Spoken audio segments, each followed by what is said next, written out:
Hi, I'm Lucy from Sew Essential and I'm here today with my 10 top tips for beginner sewers.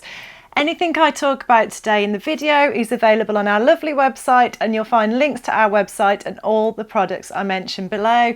And if you like what you see today, please like and subscribe, because every Friday I bring you a video packed full of sewing goodness. And do check out the link below to sign up for our newsletter, where you'll receive weekly doses of inspiration in the form of ideas, tutorials, lots of tips and advice, great for all you beginners out there. So I just wanted to share my top 10 tips, because starting to sew is a wonderful and exciting journey, but it's important to remember a few key things along the way that will make it so much easier and more enjoyable. The first tip is to choose a simple project to start. So you might want to choose something like a cushion cover or a pencil case, or you might think, actually, I just want to dive straight in. I want to make some clothes, which is exactly what I did. And if that's the case, I'd recommend you choose a nice simple pattern like the Stevie dress by Tilly and the Buttons. It's a pattern we stock on our website and you'll find a link below. It's a really super easy pattern to sew. It's a top and a dress. And you want to look for patterns that have got less than 6 or 7 pattern pieces. That's a good way to sort of give you an idea of how simple it is. You also want to look for patterns that don't require a zip or buttons, and ideally that haven't got a set-in sleeve, which means a separate sleeve piece that you have to insert into the bodice, which is the main part of the top. The Stevie pattern ticks all of those boxes, and it's a boxy loose fit as well, so it means you haven't got to worry too much about the fit with the Stevie pattern. The other great thing about this pattern, not only is it super simple in terms of construction and style, but also there are other little add-ons that you can do. So as I mentioned, there's a dress, there's a top, there's also patch pockets, and there's also an option to add a cuff as well to the sleeve. So you can make the pattern again and again and really build up those skills and your confidence, but you can make slight alterations and make different versions so that you've got something different out of it.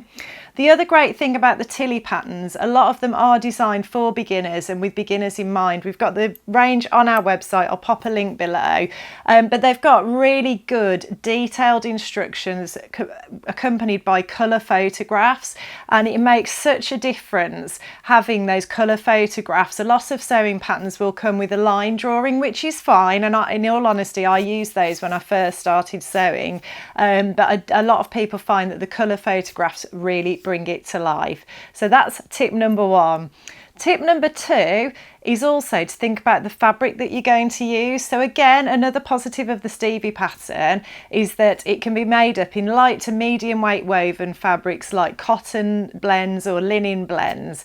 And cotton and linen are two fabrics that are sort of light to medium weight woven, which means they're not stretchy, and they will behave and perform relatively well. They don't need to be handled very carefully. They're quite stable, and those sorts of fabrics are great for you to start working with in the beginning. Fabrics to think about twice or to avoid are things that are super slippery, perhaps very, very stretchy, something that's very drapey and fluid and got lots of movement. You might struggle to control those or work with those initially as you build your skills up. The other tip, number 3, that I would recommend, and I recommend this to every sewer, not just beginners, always test on scraps of fabric. Always take a scrap of the fabric you're actually going to be working with before you start your real project, and just test the stitches. Just put it under the machine, test what stitch length works, test if you need to alter the thread tension, test if you've got the right needle in, and you'll know, because you'll get a nice even balanced stitch. You shouldn't see any of the top thread, the needle thread, showing through on the bottom of the fabric, and vice versa. You shouldn't see any of the thread from the bottom of the fabric from the bobbin showing through on the top of the fabric. But just always run off some tests on scraps, make sure you're happy with how it's stitching, and then you can go to the real thing. Tip number 4 is that sometimes the instructions, even when they're as wonderful as the Tilly and the Buttons instructions, sometimes it's just really hard to visualise in your head. Some people are really good at reading instructions and know exactly what it means, Personally, sometimes I find it hard to imagine what they're saying, and in that case my tips would be: get up, walk away, have a cup of tea first of all, because sometimes you just need a little break from the thinking. But then also just make up a little mock-up. You can just get a little scrap of fabric, recreate the area of the garment that you're trying to sew, and just run through it and just have a go, because sometimes actually starting to do it, you can work out what those instructions mean. You can kind of start to visualize and understand what they're asking you to do. Tip number 5 is to go easy on yourself. Everybody makes mistakes. And when I just want to say that again, everybody makes mistakes. It's not just beginners. Even the most experienced sewers make mistakes. And the way I like to look at mistakes as a sewer is, number 1, I'll never stop making them, but I'll just get better at fixing them. But number 2, they are also the best way to learn. Although they can be incredibly annoying at the time, the reality is, once you've made a mistake, usually it's frustrating, and it will bother you enough that you will never make that same mistake again. So you can turn it on its head into a positive and think, I've just learned something there and I won't make that mistake again. And that's how you build up your sewing skills. Tip number 6 is to make what's called a toile. So you've probably heard this strange word being thrown around if you're starting to sew, but all it means is making up your garment in an inexpensive fabric first before you cut into your nice fabric, just to make sure that you're happy with the fit, that you are confident with the construction. And it can just be a really good process. Whether you're a beginner sewer or whether you're really experienced, it's always a good idea to make a toile. People use old bed sheets, things like that, or you can use calico, which we stock on our website. It's a very inexpensive rough fabric, and I use that for a lot of my toiles. It's great because it's a light colour, so you can draw on it and show where you want to make adjustments. If you're not happy with the fit, just get your pen and mark what you'd like to change. So it's really useful from that point of view. I think the other thing I always say to people, and there is a very in-depth video on our channel about making a toile, and I'll pop a link to that below for you. But the other thing to say is you don't need to make the entire garment. I mean, it can be a really good process to do that, because you will also learn all of the construction if you do that. However, if you're keen to just get going, but you would like to get a rough idea of the fit, you might just want to make the bodice of a simple top, for example, and you'll learn and refine that process as your experience grows. But do check out the full video on the how to make a toile and how to use them. I'll pop a link to that below for you. Tip number 7 is press, press, press. Pressing is so important in sewing, and there is a difference between pressing and ironing. When we press, we place the iron down onto the fabric and hold it in position over the area we want to press. When we iron, we push the iron across the fabric and move it around. And if you do that on your seams, you do run the risk of distorting the seam or stretching it out. Pressing, the iron should just be applied and pressed down, and pressure applied to press those seams. The other thing that's important is to understand why we press. We press seams to open them out, to make them nice and neat and flat.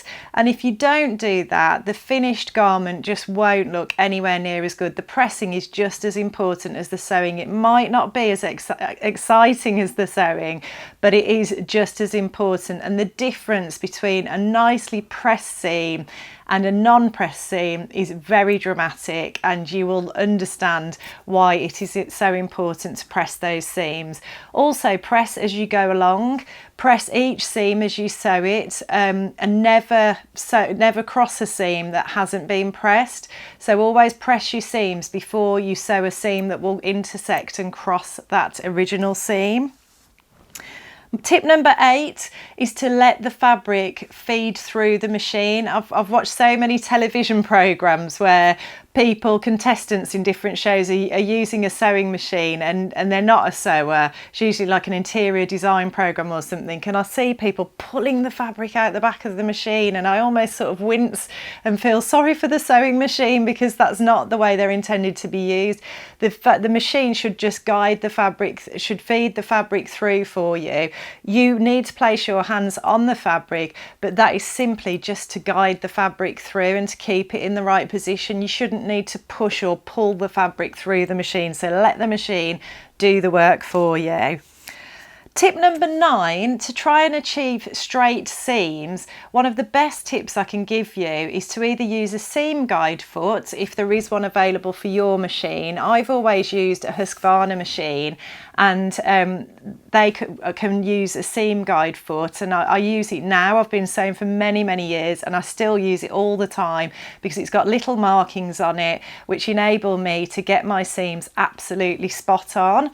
Those feet aren't available for all sewing machines, so if you haven't got a sewing machine where one of those is available, you could also use one of our prim magnets, which are a really handy tool. You just stick it to the needle bed in the position, line it up. There are seam markings on the needle plate, but sometimes as a beginner it can be quite tricky to follow those.